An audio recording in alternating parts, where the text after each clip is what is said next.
This is a really exciting moment in the history of the association as we move to create now the fourth name of the association since its inception.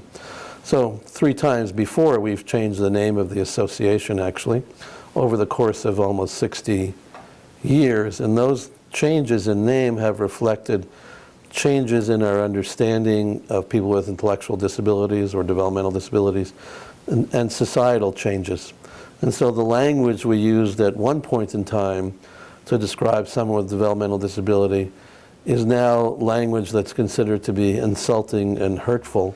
And as society changed and we helped to push that change, it became necessary to drop outdated, old language that reflected negatively on people with developmental disabilities and to move to new name changes.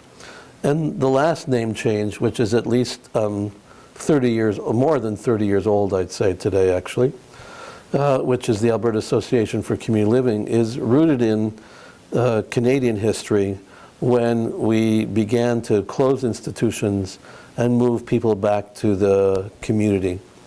And people with developmental disabilities themselves said they wanted an association or associations across the country that reflected that change in thinking and didn't in fact label them in terms of their disability.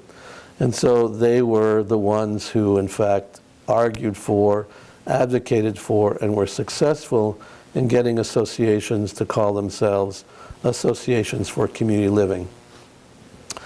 30, 40 years later now, that name is no longer as applicable because very few people today live in institutions.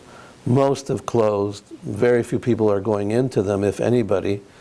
And so now it's time to reflect a new era and a new generation of people with developmental disabilities who are growing up inclusively, whose families and they are united in their quest for an inclusive life, and in a societal context where people talk about inclusion across so many different marginalized groups.